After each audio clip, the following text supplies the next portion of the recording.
विघ्नहर्ता श्री गणेश, श्री गणेश, श्री गणेश।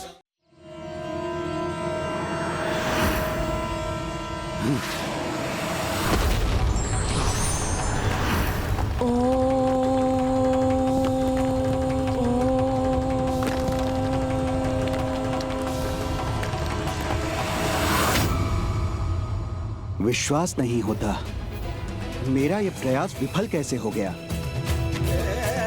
एक बार और प्रयत्न करना होगा मुझे।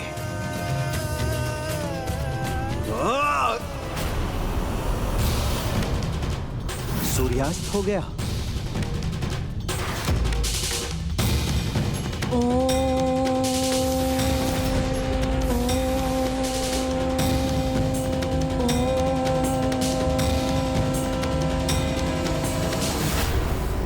सावित्री, सूर्यास्त के साथ तुम्हारा व्रत संपन्न हुआ। चलो।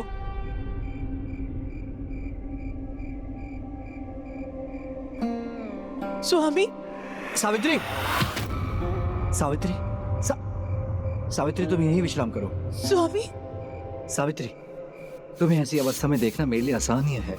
क्यों कहा मैंने तुम्हें इतना कठोर व्रत करने के लिए? स्वामी, इससे अच्छी अवस्था तो मेरी कभी भी नहीं थी।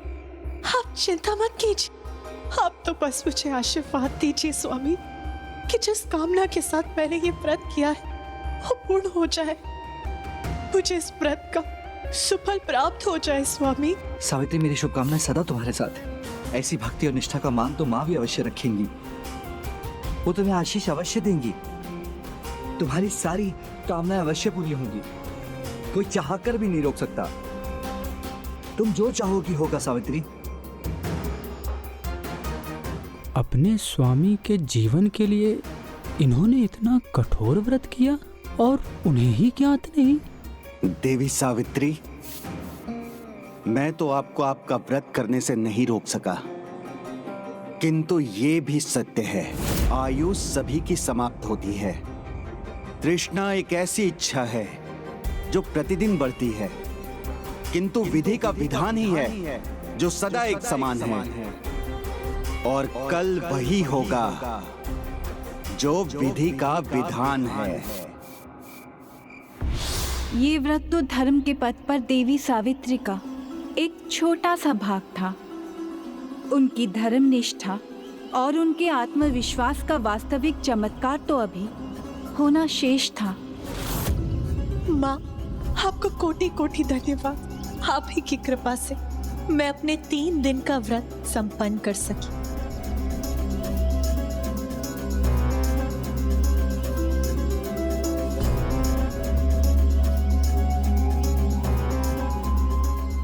माँ, देवर्षि नारद की भविष्यवाणी के अनुसार आज मेरे स्वामी के जीवन का अंतिम दिवस है।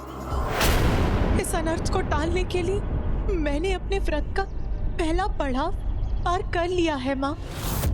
किंतु पारण तो मैं तभी करूंगी जब उनकी मृत्यु टल जाएगी माँ। अब मुझे साहस और शक्ति प्रदान कीजिए और आपकी कृपा से माँ आज का दिन उनके जीवन का अंतिम दिवस नहीं, अपितु उनके नवीन जीवन का प्रथम दिवस बना सकूं।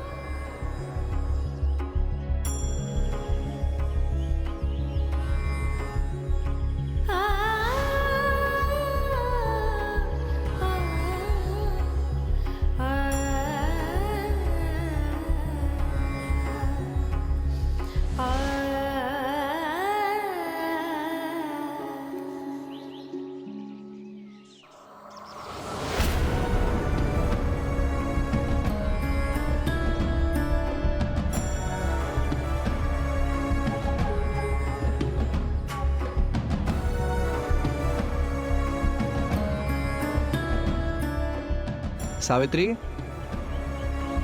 सावित्री, देखो सावित्री, तुम्हारे व्रत के पारण के लिए मैंने कितने स्वादिष्ट व्यंजन पकाए हैं। खीर, चूरमा, पूरी, और ये सब मैं तुम्हें अपने हाथों से खिलाऊंगा। आओ, अन्यथा विलंब होगा।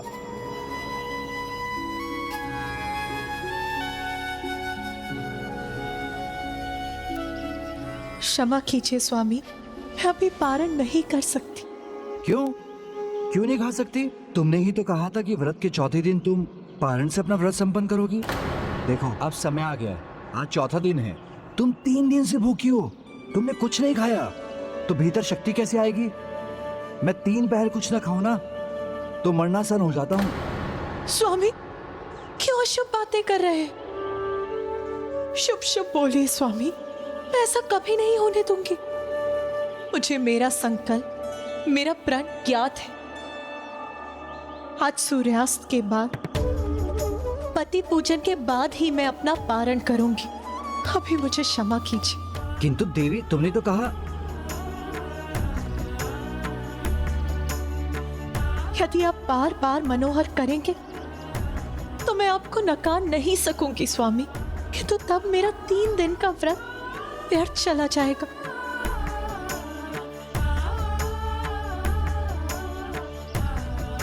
उचित है, तो फिर मैं भी नहीं जाऊंगा, सूर्यास्त तक तुम्हारे निकट ही रहूंगा। उसका क्या लाभ स्वामी? कार्य या कर्तव्य अधूरा छोड़ने से अनुष्ठान भी अधूरा रह जाता है, और कार्य का महत्व तो सबसे अधिक है। स्वामी, आप यहाँ रहने के स्थान पर मुझे अपने साथ क्यों नहीं ले जाते? स्वामी, मुझे अपने साथ ले जाइए, मुझे ले जाइए ना स्वामी। नहीं प्रिय, तुम 3 दिनों से भूखी हो, एक पांव पर खड़ी हो, इतना कठोर व्रत कर रही हो, एक अन्न का दाना नहीं, जल की बूंद नहीं, कुछ भी ग्रहण नहीं किया तुमने। देखो, मैं तुम्हें अपने साथ वन में जाने की अनुमति नहीं दूंगा। इस अवस्था में, इतनी गर्मी में मैं तुम्हें अपने साथ वन नहीं ले जा सकता। किंतु तुमने उचित कहा, परिस्थिति कोई भी हो, परिश्रम तो परम धर्म है। मुझे जाना होगा, मेरे जाने का समय हो गया है। परिस्थिति कोई भी हो, परिश्रम तो परम धर्म है। मेरे जाने का समय हो गया है। नहीं, आप ऐसा क्यों कह रहे हैं स्वामी? मैं आपको कहीं नहीं जाने दूंगी। सावित्री, सावित्री, तुम इतनी विचलित क्यों हो रही हो? मैं तो मात्र अपने दिनचर्या के अनुसार वन में जाने की बात कह रहा हूँ, और तुम तो ऐसी रो रही हो जैसे मैं संसार छोड़ के जा रहा हूँ। कितनी बार कहूँ मैं आपसे, ऐसी अशुभ बातें मत कहिए, मत करिए ऐसी अशुभ बातें। सर्वथा उचित ही कहा सत्यवान ने। उसके संसार छोड़कर जाने का समय आ गया है। स्वामी, आप क्यों बार बार जाने की बात कर रहे हैं? स्वामी, मैं आपको कहीं नहीं जाने दूंगी। आप जहां जाएंगे मैं वही आपके पीछे पीछे आ जाऊंगी, फिर वो वन हो या यमलोक।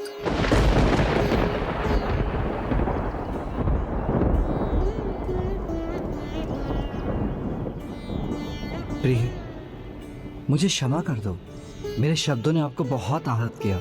मेरा ये आशय नहीं था। स्वामी, तो मान लीजिए ना मेरा निवेदन, ले चलिए ना मुझे अपने साथ। आज मैं एक पल के लिए भी आपको अकेला नहीं छोड़ना चाहती, साया बनकर आपके साथ रहना चाहती।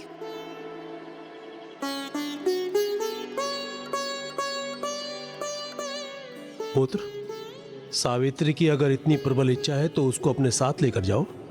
वैसे भी इससे पहले इसने कोई इच्छा व्यक्त नहीं की है और ना ही कहीं जाने का अनुरोध किया है। बस हमारी ही सेवा में लीन रहती है। पुत्र, उसकी ये इच्छा पूर्ण करो।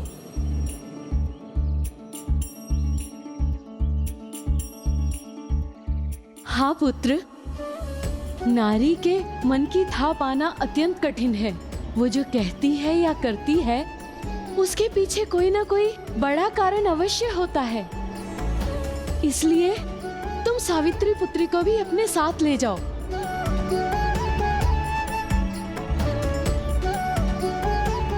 जैसी आपकी आज्ञा पिताजी। प्रणाम माता, प्रणाम पिताश्री। सदा सुहागन रहो, सदा सुहागन रहो। यही एक इच्छा तो है मेरे मन में कि आपका ये आशीर्वाद फलित हो। इसके सिवाय और कुछ नहीं चाहिए मुझे।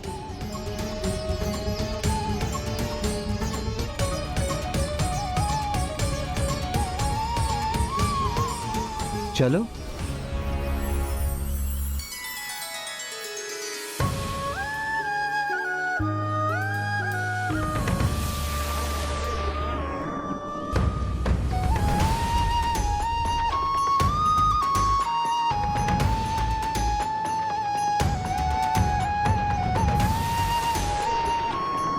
इच्छा अनिच्छा नहीं, धर्म सर्वोपरि है।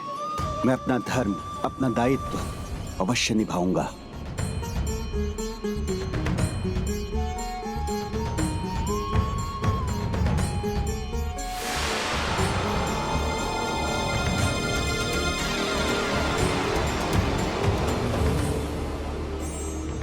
सावित्री, ये उचित स्थान है। तुम यहाँ विश्राम करो, मैं अपना कार्य समाप्त कर शीघ्र लौटता हूँ। तुम यहाँ बैठकर मेरी प्रतीक्षा करो।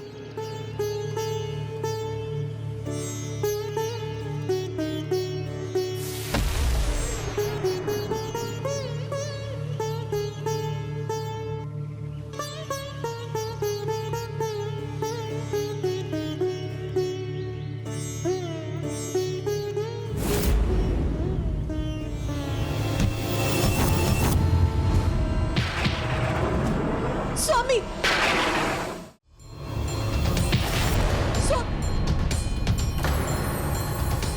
ये कैसा अशुभ भ्रम था मेरा।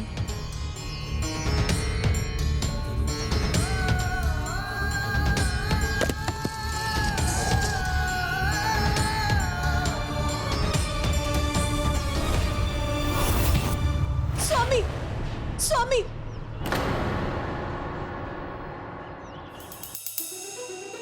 क्यों आ रहे हैं मेरे मन में ऐसे अशुभ विचार।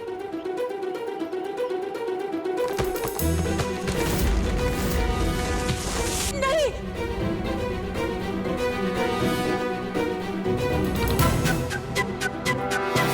नहीं, ऐसे बुरे विचारों का मन में आना उचित नहीं।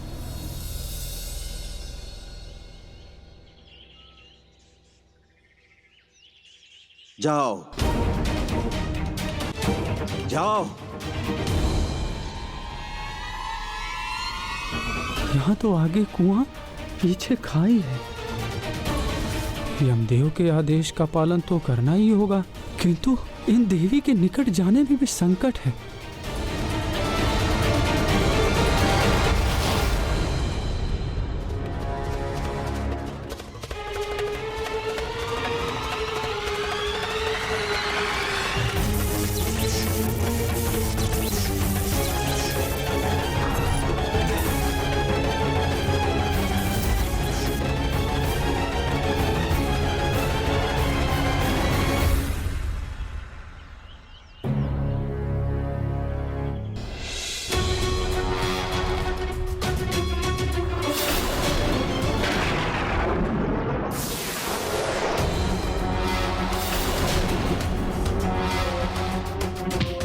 स्वामी,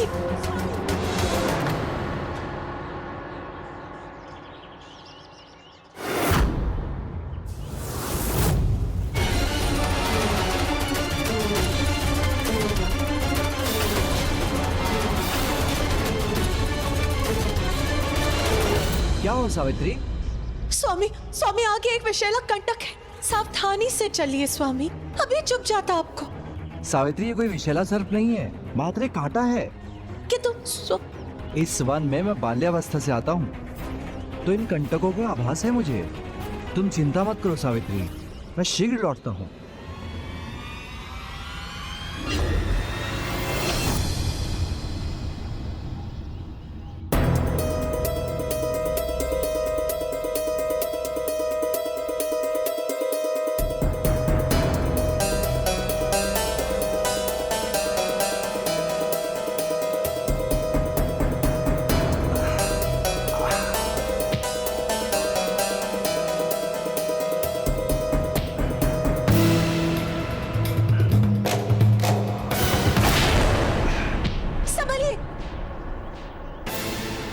मैं ठीक हूँ सावित्री, मेरी चिंता मत करो।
ऐसी असावधानी क्यों की? सावित्री, तुम व्यर्थ में चिंतित होती रहती हो। किंतु स्वामी, तुम्हें पता है ना मेरा कार्य ही कुछ ऐसा है। आज तक कभी कोई हानि नहीं पहुंची। लाओ, ये कुल्हाड़ी दे दो मुझे, दे दो ना। बस ये डाल काट लूं, फिर साथ में घर चलेंगे। लाओ।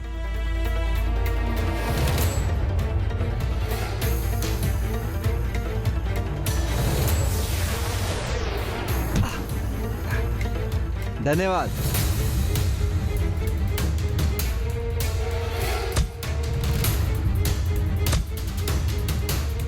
प्रभु यमदेव, जब तक देवी सावित्री सत्यवान के साथ है, उनके प्राण लेना असंभव है।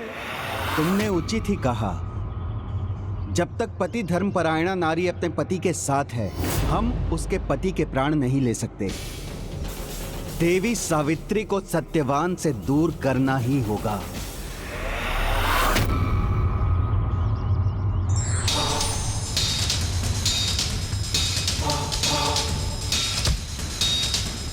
माँ, माँ कृपा कीजिए मुझ पर। मेरे स्वामी का कोई अहित ना हो, दया कीजिए माँ।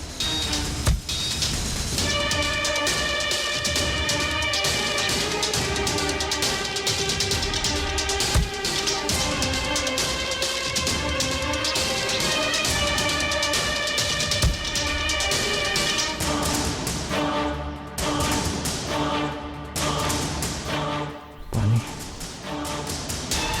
सावित्री, थोड़ा जल दो ना, प्यास लग रही है। स्वामी, मैं अभी लाई, अभी लाई।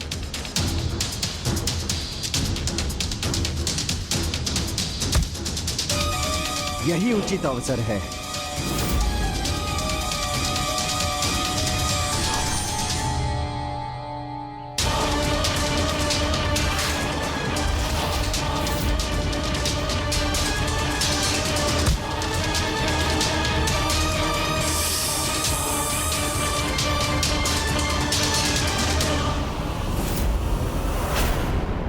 प्यास से अधीर हो रहा हूं मैं।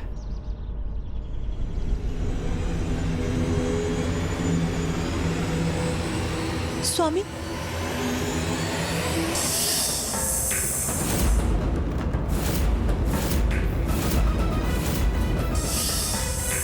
सर, ये सब यहाँ कहाँ से आ गया? स्वामी, मेरी ये युक्ति भी असफल हो गई। स्वामी, स्वामी आप ठीक हैं? प्यास के कारण मूर्छित हो रहा हूं। स्वामी संभालिए।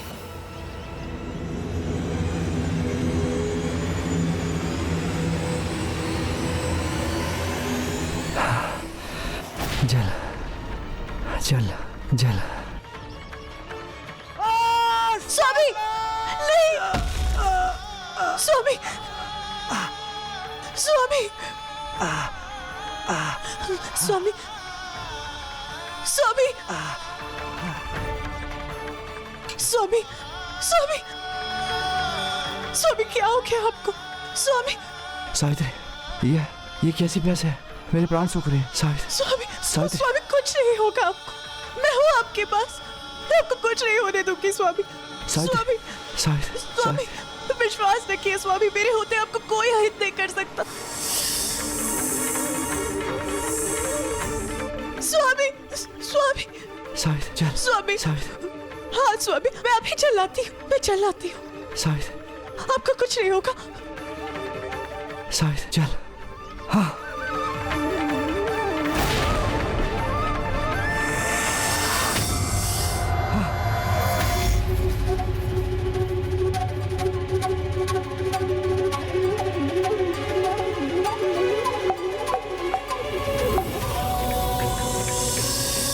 सावित्री,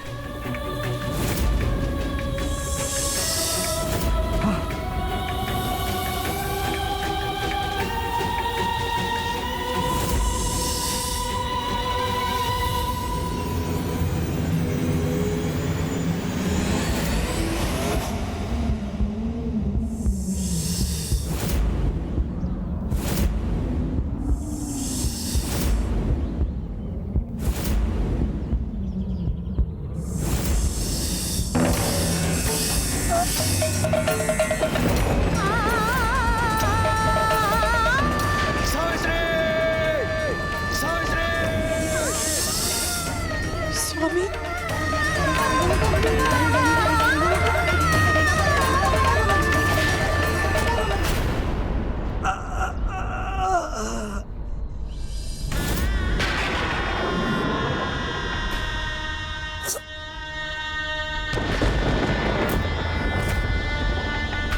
स्वामी स्वामी स्वामी क्या हो गया आपको?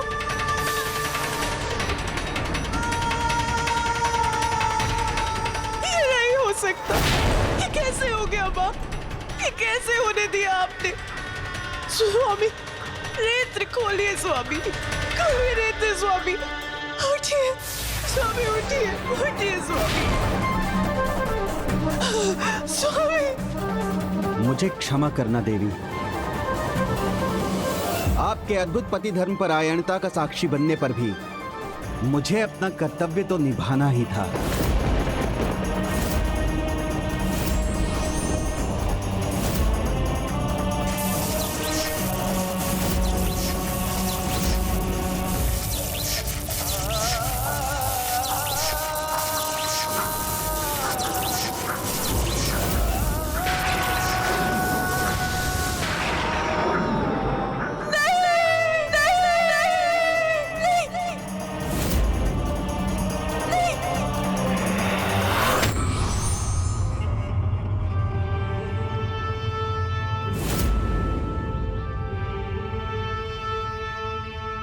स्वामी नहीं स्वामी,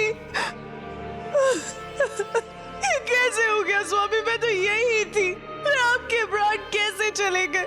कैसे चले गए स्वामी? कैसे चले गए? किंतु माँ, कथा के आरंभ में माता सावित्री का परिचय देते समय तो आपने कहा था कि उन्होंने स्वयं यमदेव को भी विवश कर दिया था। अपने पति के प्राण स्वयं धर्मराज से सुरक्षित किए थे। हाँ पुत्र, उन्होंने वैसा ही किया जैसा मैंने कहा था।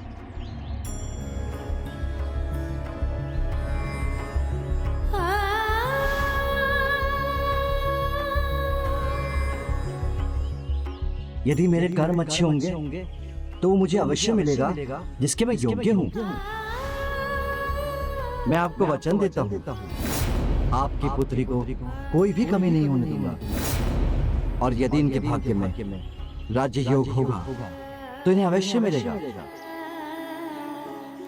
मैं 3 पहर कुछ खाऊं ना तो मरणासन हो जाता हूँ। तुम्हारी सारी कामनाएं अवश्य पूरी होंगी, कोई चाहकर भी नहीं रोक सकता। तुम जो चाहो कि होगा सावित्री, तुम जो चाहो कि होगा सावित्री।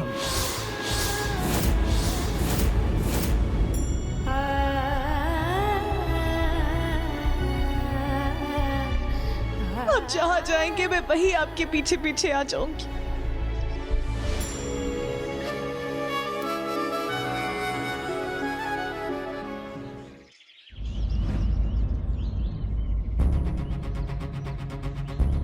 हे माता गायत्री, वेदों की अधिष्ठात्री देवी, ना तंत्री बाधते वीणा, ना चक्रो बाधते रथ, ना आपति सुख में देत, या शादपि शताद मदाह।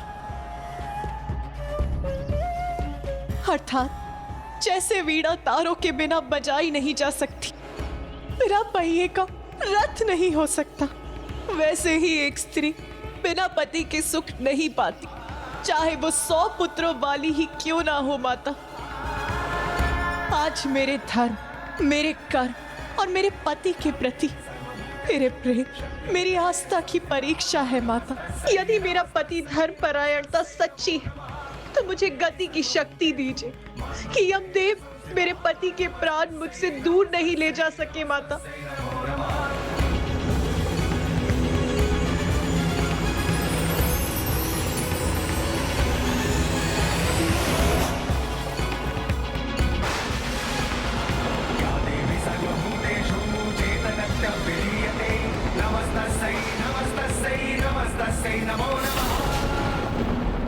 कुछ तो है जो उचित नहीं है।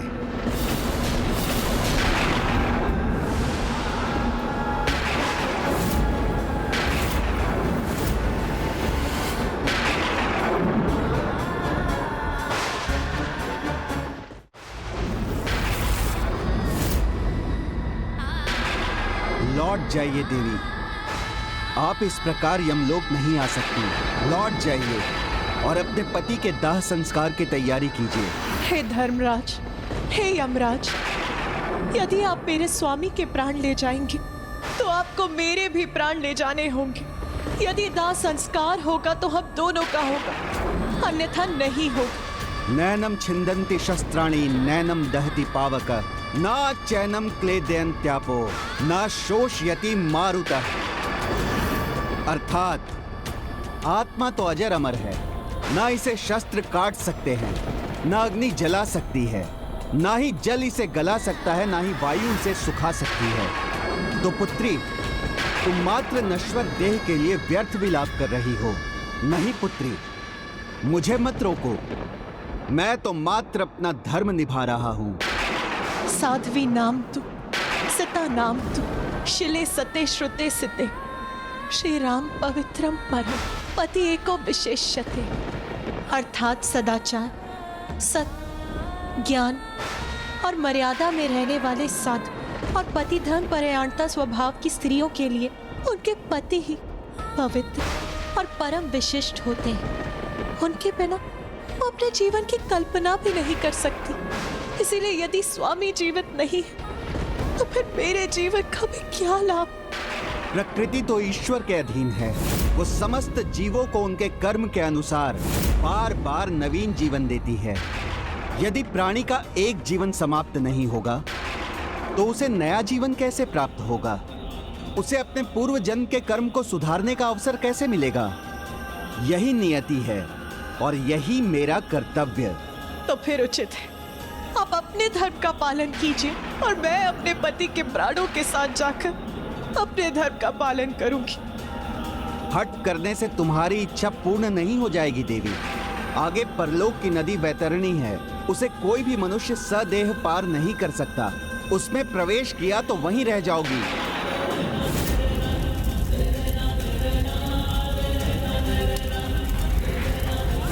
इसीलिए लौट जाओ, अन्यथा न पति के प्राण के साथ जा सकोगी और ना ही उसका अंतिम संस्कार करने लौट सकोगी।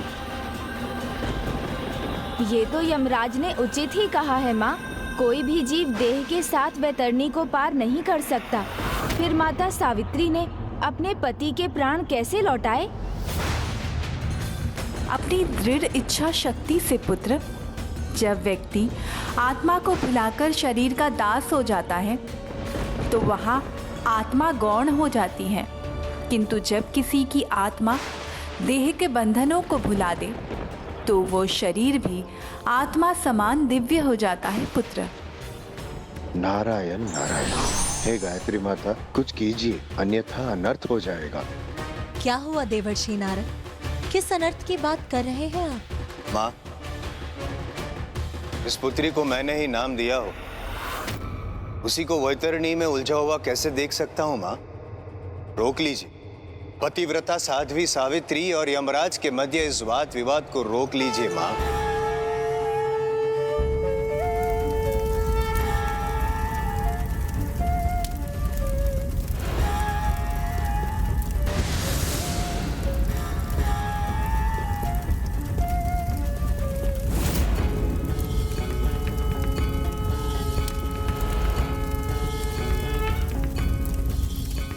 माँ, पुत्री वैतरणी में जा रही है, रोक लीजिए माँ, अनर्थ हो जाएगा माँ। किसी को रोकने की कोई आवश्यकता नहीं है देवर्षि। किंतु माँ, पुत्री सावित्री वैतरणी कैसे पार करेगी? ये संभव नहीं है, ना ही ये विधि का विधान है।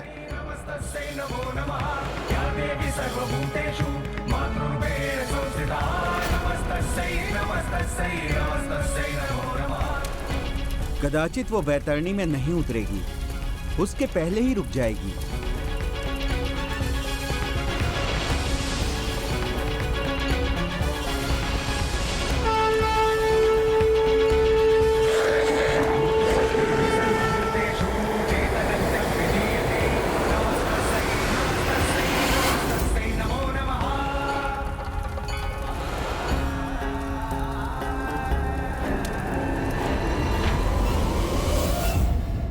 धर्मनिष्ठ आचरण के साथ जो अपने कर्तव्य का पालन दृढ़ता पूर्वक करते हैं, प्रकृति की दृश्य अदृश्य शक्तियां सदैव उनकी सहायता करती हैं।